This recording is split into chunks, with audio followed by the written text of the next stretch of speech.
நம்ம முஸ்லீமை விட்டு மட்டன் பிரியாணி செய்ய போகிறோம். இது வந்து எங்கள் பக்கத்தில் ஒரு குடியிருந்தாங்க, அவங்க சொல்லி கொடுத்தது. ஒரு 1 2 3 பட்டை, அதே மாதிரி கிராம்பு ஒரு 3, பிரிஞ்சி இலை ஒரு 3. இதெல்லாம் நல்லா பொரியட்டும்.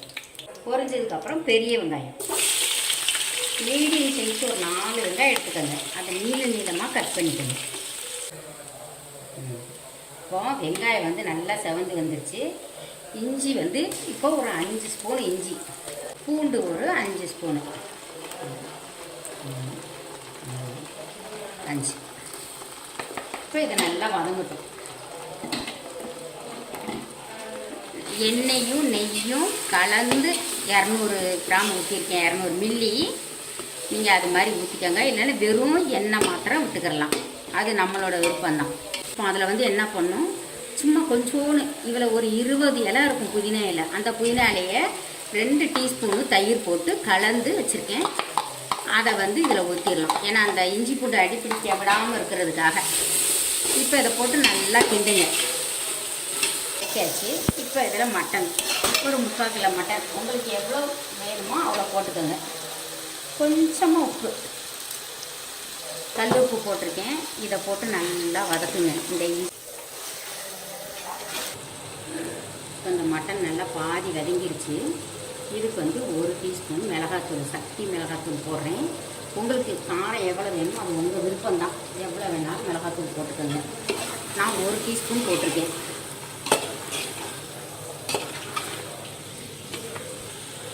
இப்போ ஒரு பிடி புதினா இலை, ஒரு அரை கைப்பிடி மல்லித்தலை, மட்டன் இதிலே உப்பு போட்டு வேக விட்டுருங்க. நல்லா வெந்துட்டுருக்கட்டும். அடிப்பிடிக்க விடாமல் அப்பப்போ கிண்டிக்கிட்டுருங்க. இப்போ பாதி நல்லா வதங்கிட்டே இருக்குது. இப்போ என்ன பண்ணுவோம், இந்த தக்காளியை போடுவோம். தக்காளி ஒரு 3 தக்காளி எடுத்துக்கோங்க.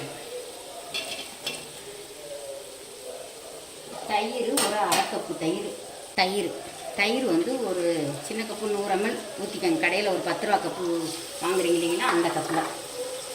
ஒரு 4 பச்சை மிளகாய் கீராமல் அப்படியே போட்டிருக்கேன் முழுசாக. ஃபஸ்ட்டு எண்ணெயில் போட்டிங்கன்னா கீரி போடணும், வெடிச்சு போயிடும், டப்புன்னு வெடிக்கும். இது நான் இப்போ போடுறதுனால முழுசாக போடுறேன். இப்போ அதை நல்லா கிண்டி விடுங்க. கிண்டி விட்டு மட்டனை நல்லா வேக விடுங்க. இப்போ மட்டனில் வந்து நல்லா வதக்கிட்டு இதில் இந்த கப்பில் வந்து நான் எடுத்திருக்கேன். அரிசி வந்து 3 எடுத்திருக்கேன், 3 டம்ளரு. நீங்கள் எதில் எடுத்தாலும் சரி, அதில் 1க்கு 1.5 தண்ணி ஊற்றணும். ஊற்றி வேக வச்சுருங்க மட்டனை. இல்லைன்னா குக்கரில் விருப்பம் இருந்தால் குக்கரில் கூட வச்சுக்கலாம். நான் குக்கரில் வைக்கலை. இப்போ பாதி வெந்துருச்சு, மட்டன் பாதியெல்லாம் வந்துருச்சு. இப்போ அரிசியை வந்து ஒரு 20 நிமிஷம் நான் ஊற வச்சுருக்கேன். இப்போ வந்து நான் பிரியாணி மசாலா நான் போடுறேன். எனக்கு அவங்க வந்து அந்த முஸ்லீம் அம்மா வந்து அதை சொல்லித்தரல போடணும்னு. இது என்னோடய விருப்பத்தில் போடுறேன். பட்டை வந்து 1 ஸ்பூன் போடுறேன். கிராம்பு வந்து அரை டீஸ்பூன் போடுறேன். ஏலக்காய் வந்து 1/4 டீஸ்பூன் போடுறேன். இது எல்லாமே தனியாக வெறும் நல்லா காய வச்சு பொடி பண்ணி வச்சுருக்கேன். ஏற்கனவே இந்த பிரியாணி மசாலா வீட்டில் எப்படி செய்கிறதுன்னு போட்டிருக்கேன். இப்போ வந்து நம்ம அரிசியை போட்டுடலாம், ஊற வச்சு அரிசியை போட்டுடலாம்.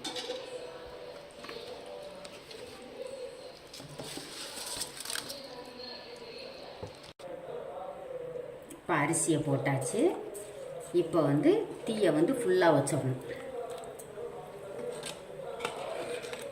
வச்சுட்டு ஒரு கிளறிடுங்க. இப்போ உப்பு உரப்பு எல்லாம் பார்த்துக்கங்க, எப்படி இருக்குன்னு எல்லாமே செக் பண்ணிக்கங்க. உங்களுக்கெல்லாம் காரெல்லாம் கரெக்டாக இருக்குது. இப்போ ஒரு கொதிக்கட்டும். அதுக்கப்புறம் தம் போடலாம். அது எப்படின்னு நான் உங்களுக்கு காட்டுறேன். இப்போ ஒரு கொதிக்குது பாருங்கள். லைட்டாக கிண்டி விட்டுருங்க. கிண்டி விட்டுட்டு பக்கத்தில் ஒரு தோசைக்கல்லை அடுப்பில் வச்சுருங்க. அது சூடு ஏறினோடனே இந்த பாத்திரத்தை தூக்கி அதில் வச்சு தம் பண்ணணும். இப்போ பக்கத்தில் ஒரு 3 பர்னரில் இந்த சின்ன பர்னரில் வச்சுருக்கேன். இப்போ இது ஸ்டவ்வை ஆஃப் பண்ணிடலாம். ஆஃப் பண்ணிவிட்டு இந்த பிரியாணி பாத்திரத்தை தூக்கி இந்த தோசைக்கல் மேலே வச்சிடலாம். வச்சுட்டு தட்டை போட்டு மூடிடுங்க. மூடி இது மேலே ஒரு வெயிட் வச்சிடணும்.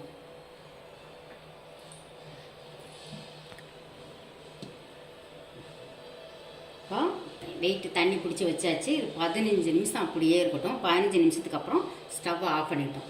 ஆஃப் பண்ணதுக்கு அப்புறம் உடனே தரக்கூடாது. ஒரு 10 நிமிஷம் கழித்து திறந்து பார்த்துக்கலாம். அது எப்படின்னு அப்போ செய்யும்போது பார்க்கலாம். இப்போ தம் முடிஞ்சிருச்சு. தம் முடிஞ்சு ஒரு 10 நிமிஷம் ஆச்சு. இப்போ எடுத்துடலாம்.